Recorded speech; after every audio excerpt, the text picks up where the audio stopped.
الحمدللہ رب العالمین والصلاة والسلام علی سید المرسلین وعلی آلہ وصحبہ اجمعین، اما بعد۔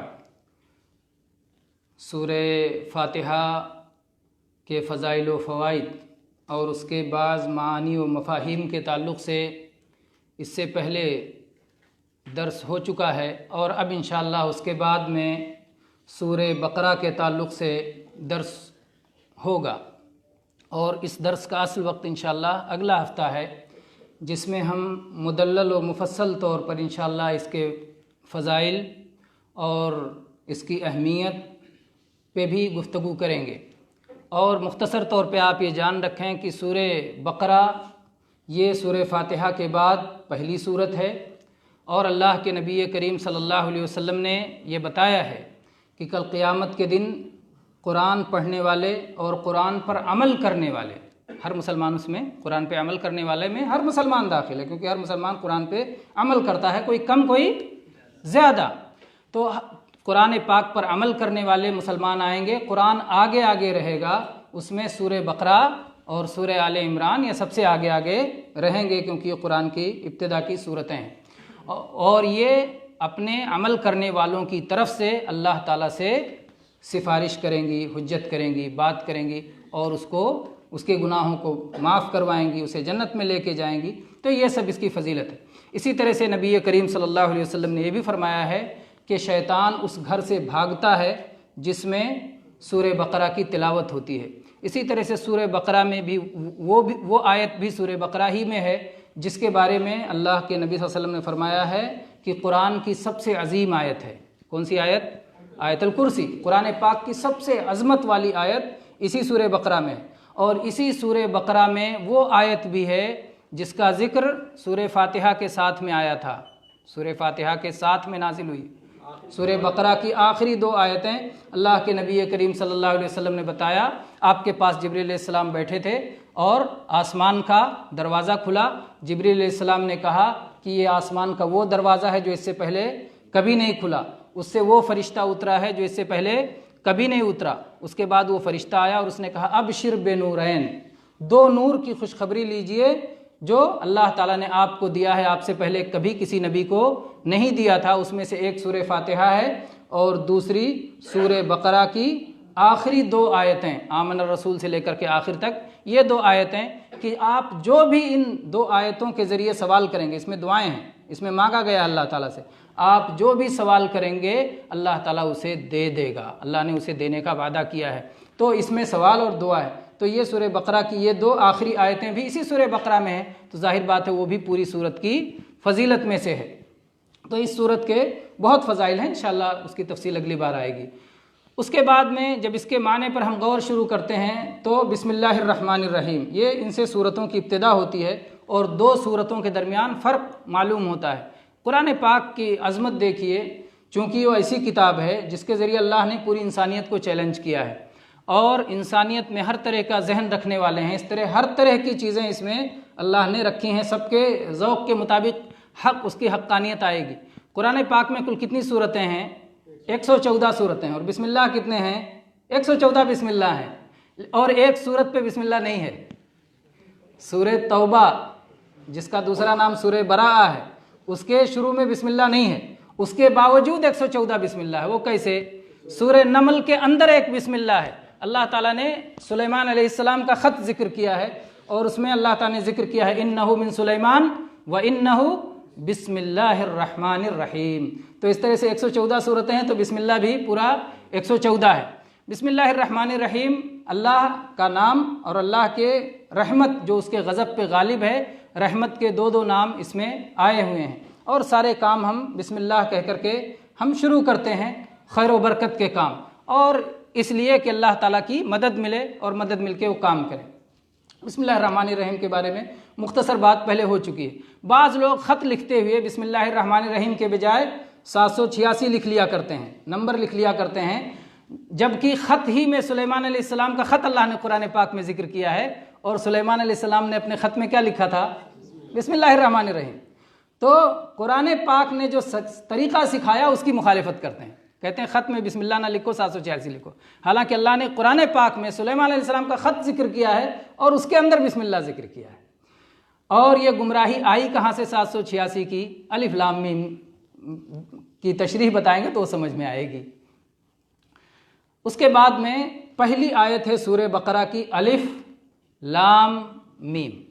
الف لام میم کی ایک تشریح یہ بعض لوگوں نے کی، یہودیوں نے، ایک روایت، جبکہ یہ روایت کی سند طاقتور نہیں ہے، کمزور ہے۔ کچھ یہودی آئے اور انہوں نے کہا کہ الف لام میم محمد صلی اللہ علیہ وسلم اس طرح پڑھ رہے ہیں، اس سے جو حساب الجمل کہتے ہیں کہ گنتی کا حساب، ہر حرف کی ایک گنتی بنا رکھی ہے، اس گنتی کے حساب سے جو اس میں کہا گیا ہے اتنی عمر ہوگی ان کی نبوت کی، اس سے زیادہ عمر ان کی امت کی نہیں ہوگی۔ تو انہوں نے کہا تو الف کا تو 1 نمبر ہو گیا، اور لام کا 30 ہو گیا، 30 1 31، اور جو ہے میم کا 40، تو 40 اور 30 70 اور 1 71۔ تو ان لوگوں نے کہا 71 سال بس یہ امت چلے گی، اس سے زیادہ نہیں چلے گی۔ اس کے بعد ان کو بتایا گیا کہ یہی صرف الف لام میم ہی نہیں ہے، بلکہ ایک جگہ ہے الف لام میم را۔ تو کہا ٹھیک ہے، الف لام میم کا تو 71 ہو گیا، را کا 200 اور بڑھا دو، 271 ہو گیا۔ ارے کہا بھائی اتنا ہی نہیں ہے، اور بھی ایک سورت ہے، اس میں ہے قاف والقرآن المجید، تو قاف کا 100 اور بڑھا دو۔ اس کے بعد کہا اتنا ہی نہیں، ایک سورت میں اور ہے، نون والقلم وما یسطرون، ایک سورت میں اور ہے حا میم عین سین قاف۔ ان لوگوں نے کہا ہمارا سارا حساب دھرا کا دھرا رہ گیا، پتہ نہیں اس کا کیا مقصد ہے۔ تو یہ جو حساب ہے، اسی حساب کو لے کر کے کچھ لوگ بسم اللہ الرحمن الرحیم کا نمبر نکال کر کے 786 نکالتے ہیں اسی حساب سے، کہ بے کا 2 نمبر ہے، اور سین کا اتنا ہے، اور میم کا اتنا ہے، اور الف کا اتنا، وغیرہ وغیرہ۔ اور اسی طریقے سے محمد صلی اللہ علیہ وسلم کا بھی نمبر نکالتے ہیں، محمد کا نمبر بنتا ہے 92 نکالتے ہیں۔ لیکن اب ان سے پوچھا جائے گا کہ اس میں میم میں جو تشدید ہے 2 مانتے ہیں کہ 1 مانتے ہیں، اور صلی اللہ علیہ وسلم کا کیوں نہیں نکالا؟ اور یہ اصلاً پورا کا پورا خرافات ہے۔ کوئی شخص نہیں پسند کرے گا اپنے لیے کہ اس کے نام کا نمبر نکالا جائے، کوئی پسند کرے گا کہ میرے نام کا نمبر نکال دو اور میرا نام پکارنے کے بجائے مجھے نمبر لے کے پکارا کرو، ہاں مسٹر 240 اور مسٹر 680 وغیرہ، ایسا کوئی پسند کرے گا؟ بالکل قطعاً نہیں۔ تو یہ اصلاً جو ہے غلط طریقہ ہے، جو کہ اس سے کوئی تعلق نہیں۔ الف لام میم، الف لام میم یہ 3 حرف ہے، جیسے کسی بھی زبان کے حروف تہجی ہوتے ہیں، حروف تہجی۔ آپ جانتے ہیں کہ محمد الرسول اللہ صلی اللہ علیہ وسلم پڑھے لکھے نہیں تھے۔ آپ پر جب جبریل علیہ السلام اترے اور کہا اقرا، پڑھیے، تو آپ نے کہا ما انا بقاری، میں تو پڑھنے والا ہوں نہیں، مجھے پڑھنا لکھنا معلوم نہیں ہے۔ تو آپ پڑھے لکھے نہیں تھے۔ آپ جانیں کہ جو لوگ پڑھے لکھے نہیں ہوتے ہیں وہ حروف تہجی کو کیسے جانیں گے؟ بھائی آپ میں سے جو پڑھا ہے وہ بھی کہے گا قلم، اور جو نہیں پڑھا ہے وہ بھی کہے گا قلم، لیکن جو پڑھا لکھا ہے وہ جانے گا کہ قلم میں 3 حرف ہے، قاف لام میم، یہ جو پڑھا ہے وہ جانے گا، لیکن جو نہیں پڑھا ہے وہ صرف آواز سمجھتا ہے۔ قلم میں قا لا میم یہ ہے، یہ 3 آوازیں ہیں۔ ان 3 آوازوں کو کیا نام دیا گیا ہے وہ جو نہیں پڑھا لکھا ہے نہیں جانتا۔ اور محمد الرسول اللہ صلی اللہ علیہ وسلم کے بارے میں ان کے دشمن بھی گواہ ہیں کہ آپ پڑھے لکھے نہیں تھے۔ تو پھر آپ نے الف لام میم سے کیسے شروع کیا؟ اس کا مطلب الف لام میم اللہ نے جیسے جو کچھ محمد الرسول اللہ صلی اللہ علیہ وسلم کو سکھایا وہی محمد الرسول اللہ صلی اللہ علیہ وسلم نے آگے پہنچایا۔ تو الف لام میم یہ حروف کے نام ہیں، 3 حروف کے نام ہیں۔ اور آپ جانتے ہیں قرآن پاک کس زبان میں اترا ہے؟ عربی زبان میں، اور عربی زبان میں ان حروف کے اور کوئی معنی نہیں ہے، ان حروف کے معنی نہیں، یہ حروف صرف ان کی آوازوں کی پہچان کے طور پر استعمال کیے جاتے ہیں۔ تو الف لام میم یہ کیا معنی ہے اس کا؟ اس سلسلے میں علماء نے بہت ساری باتیں کی ہیں۔ سب سے صحیح بات یہ ہے کہ قرآن پاک عربی میں اترا ہے، اور عربی میں حروف تہجی کا کوئی معنی نہیں ہوتا، اس لیے اس کا کوئی معنی نہیں ہے۔ لیکن معنی نہ ہونے کا مطلب کیا یہ ہے کہ اس کا کوئی فائدہ بھی نہیں ہے؟ اس کا فائدہ ہے، اس کے اندر راز ہے، اس کے اندر حکمت ہے، حکمت سے خالی نہیں ہے۔ اللہ تعالیٰ کا کلام حکمت سے خالی نہیں ہے، اور اس میں بہت بڑی حکمت یہ ہے کہ یہ چیلنج کیا گیا ہے۔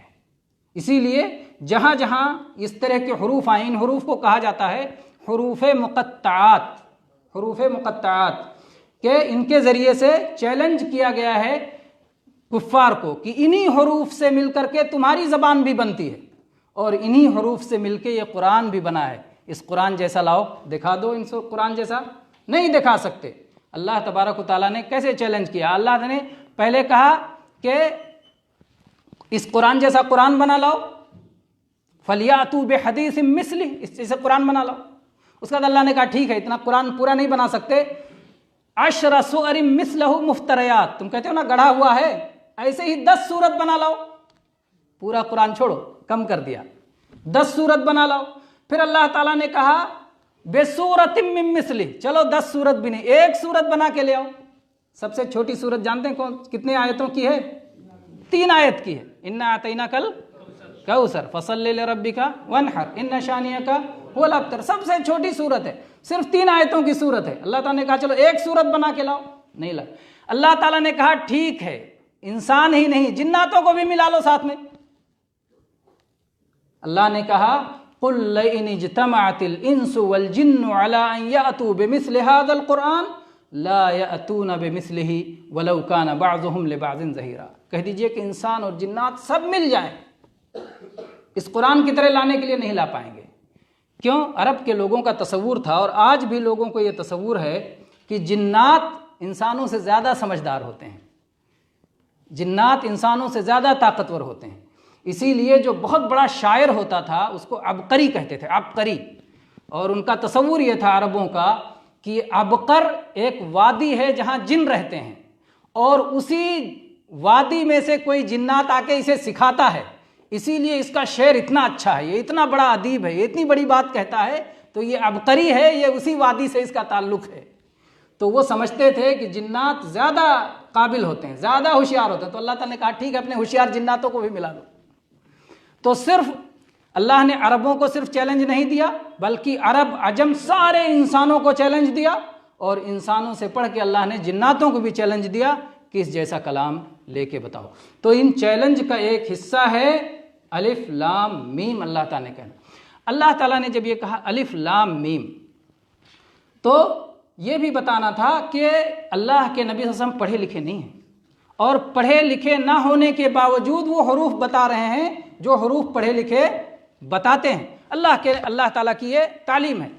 کسی چیز سے فائدہ اٹھانے کے لیے ضروری نہیں ہے کہ اس کی آپ پوری تفصیل جانیں۔ ہم مائک سے فائدہ اٹھا رہے ہیں لیکن مائک کے اندر کیا ہے، کیسے جوڑا گیا ہے، کیا کیا گیا، اس کی تفصیل جاننا ضروری ہے؟ نہیں ضروری ہے۔ پھر کسی چیز کو سمجھنے کے لیے، کسی چیز کی معلومات کے لیے عقل چاہیے، عقل سے ہم سمجھتے ہیں، تو عقل علم حاصل کرنے کا ایک ذریعہ ہے، جیسے کہ آنکھ علم حاصل کرنے کا ایک ذریعہ ہے، کان علم حاصل کرنے کا ایک ذریعہ ہے۔ ہم سنتے ہیں کان سے علم آتا ہے، آنکھ سے دیکھتے ہیں علم آتا ہے، چھونا علم حاصل کرنے کا ایک ذریعہ ہے، چھوئیں گے تو پتہ لگے گا کہ ٹھنڈا ہے کہ گرم ہے، تو چھونا علم حاصل کرنے کا ایک ذریعہ ہے، لیکن سب کے سب محدود ہیں، سارے ذرائع جو ہے کیا ہیں؟ محدود ہیں۔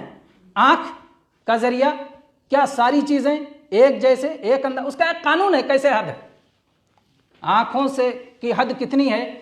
آپ اپنے سامنے، آپ جب سڑک پہ کھڑے ہوں، ایک سیدھی سڑک ہو، آپ سڑک پہ کھڑے ہو جائیں، آپ کو لگے گی کہ آگے سڑک جا کے ایسے پتلی ہو گئی ہے۔ کیوں لگتی ہے ایسا؟ اس لیے کہ آپ کی نظر کمزور ہے، سڑک کو اس کی اپنی حالت میں آخر تک نہیں دیکھ سکتی۔ جیسے جیسے آپ کی نظر سے وہ چیز دور ہوتی جاتی ہے ویسے ویسے وہ چھوٹی ہوتی جاتی ہے، اس لیے سڑک لگتی ہے آگے پتلی، حالانکہ آپ آگے جائیں گے تو سب پتہ چلے گا سڑک پتلی نہیں، اتنی ہی چوڑی ہے۔ آپ جب جہاز پہ بیٹھتے ہیں تو نیچے زمین پہ دیکھتے ہیں کہ گاڑیاں چھوٹی چھوٹی، انسان چھوٹے چھوٹے، وہ اتنے چھوٹے چھوٹے نہیں ہوتے ہیں، وہ اصل میں آپ کی نظر کی حد ہے کہ کوئی چیز جتنے دور ہوگی وہ آپ کی نظر کو چھوٹا نظر آئے گا۔ اور اسی طرح سے آپ کے کانوں کی بھی سننے کی ایک حد ہے، تو عقل کی حد کیسے نہیں ہوگی؟ اللہ تعالیٰ کہتا ہے اپنے عقلوں کی حدوں کو بھی سمجھو، ہر چیز تم سمجھ نہیں سکتے، کچھ چیزیں تمہارے سمجھ میں آئیں گی، کچھ چیزیں تمہاری سمجھ میں نہیں آئیں گی، جیسے کچھ چیزیں تمہیں نظر آتی ہیں، کچھ چیزیں نظر نہیں آتی، کچھ چیزیں تمہیں سنائی پڑتی ہیں، کچھ چیزیں تمہیں سنائی نہیں پڑتی۔ ہاتھ سے آپ چھو کے ٹھنڈا گرم معلوم ہو، لیکن اگر اتنا زیادہ گرم ہو کہ چھوا نہ جا سکے اتنا ٹھنڈا ہو کہ چھوا نہ جا سکے, چھونے سے آپ کا ہاتھ سن ہو جائے, کیسے بتائیں گے کتنا ٹھنڈا ہے کتنا گرم ہے؟ تو ہر چیز کا ایک حد ہے اور حد کا ایک قانون ہے کہ اس قانون کے مطابق آپ اس پر چلیں گے. تو اللہ تبارک و تعالیٰ نے کہا کہ اپنی عقلوں کی سرحدوں کو سمجھو. قرآن پاک میں کچھ چیزیں میں نے سمجھنے کے لیے رکھا ہے اور کچھ چیزیں سمجھنے کے لیے نہیں رکھا ہے, ایمان لانے کے لیے رکھا ہے. اللہ تعالیٰ نے قرآن پاک میں فرمایا منہ آیات محکمات ہن ام الکتاب واخر متشابہات. کچھ محکم آیتیں ہیں جن کا مقصد ہے عمل کرنا مقصد ہے, تو آپ کے سمجھ میں آنی چاہیے تبھی تو عمل کریں گے. تو واضح ہیں, سمجھ میں آتی ہیں, اسی کے مطابق عمل کرنا. کچھ آیتیں ہیں جن پر ایمان لانا ہے, عمل نہیں کرنا ہے, صرف آپ کے ایمان کی آزمائش ہے کہ آپ سمجھ میں آئے نہ آئے. ایمان رکھتے ہیں تو اللہ نے ان کو ایسے رکھا کہ آپ کو سمجھ میں نہ آئے. تو ایمان جو سمجھ میں نہیں آتا ہے, ایمان والا کہتا ہے کہ ہم عام ایمان لاتے ہیں. والراسخون فی العلم یقولون آمنا بہ کل من عند ربنا. جو لوگ علم میں راسخ ہیں, مضبوط ہیں, وہ کہتے ہیں کہ ہم اس پر ایمان لاتے ہیں. جو محکم ہے وہ بھی ہمارے رب کے پاس سے, جو متشابہ ہے وہ بھی ہمارے رب کے پاس سے, جو سمجھ میں آتا ہے وہ بھی ہمارے رب کے پاس سے, جو نہیں سمجھ میں آتا وہ بھی ہمارے رب کے پاس سے. سب ہمارے رب کے پاس سے, ہم سب پہ ایمان لاتے ہیں. پھر اس میں اللہ تعالیٰ کی طرف سے آزمائش بھی ہے کہ کون ایمان لاتا ہے کون ایمان نہیں لاتا. اور پھر آپ یہ جانیں کہ جو چیزیں ہمیں معلوم کرنے کا ذریعہ ہمارے پاس ہے, کیا ان ساری چیزوں کے معلومات کرنے میں کوئی اللہ کا حکم نہیں ہے؟ جیسے دیکھنا, آنکھوں سے دیکھنا, کیا ہر چیز دیکھنے کی ہمیں اجازت ہے جو چاہو دیکھو؟ کہ اللہ نے کہا یہ دیکھو یہ مت دیکھو؟ سننے میں ہر چیز کو سننے کی اجازت ہے, یہ سنو یہ مت سنو. ایسے ہی عقل کے مسئلے میں بھی اس پر غور کرو اس پر غور نہ کرو, اس پر سوچو اس پر نہ سوچو. اللہ نے جہاں روک دیا وہاں رک جانا, جہاں اللہ نے کہہ دیا اجازت دے دی اجازت دے دینا. اگر آدمی کہہ دیتا ہے کہ مجھے یہ چیز سمجھ میں نہیں آئی تو یہ بھی ایک سمجھ ہے. یہ کہہ دینا کہ مجھے سمجھ میں نہیں آئی یہ بھی اس کی سمجھداری کی نشانی ہے. ایک بچہ درجہ 5 میں پڑھ رہا ہے, 5th کلاس میں پڑھ رہا ہے, بہت قابل و بہت تیز لڑکا ہے. اس کے پاس 7th کلاس کی یا 10th کلاس کے میتھمیٹک لا کے اس کے سامنے رکھ دو, وہ پورا دیکھے اکھے گا اور اس کے بعد کیا کہے گا؟ مجھے نہیں سمجھ میں آیا. اس لیے کہ وہ سمجھ گیا کہ میں نے جو کچھ پڑھا ہے اس کے مطابق یہ نہیں ہے, اس سے آگے کی چیز ہے. تو وہ یہ کہہ دیا کہ میں نہیں سمجھ پایا, اس کی سمجھداری کی نشانی ہے. اور ایک دوسرا بچہ ہے جو بیوقوف ہے, اس کو لا کے حساب دے دو, 5 میں پڑھ رہا ہے, 8ویں کا حساب دے دو, یہ ہے تو ایسا ہوگا تو ایسا ہوگا, تو دن بھر گھماتا ہے. تو کیا کہیں گے اس کو کہ اس نے کچھ نہیں سمجھا. اگر یہ سمجھا ہوتا کہ میں کتنا پڑھا ہوں تو کہہ دیتا کہ یہ میرے سمجھ سے باہر ہے. تو کبھی کبھی یہ مان لینا کہ میں نے نہیں سمجھا یہ سمجھداری کی نشانی ہے. ھذا والحمد للہ رب العالمین وصلی اللہ علی نبینا وسلم. آج کے درس کے لیے اتنا کافی ہے. انشاءاللہ اگلے درس میں مزید جو ہے اس پہ بات ہوگی. اللہ تبارک و تعالی جی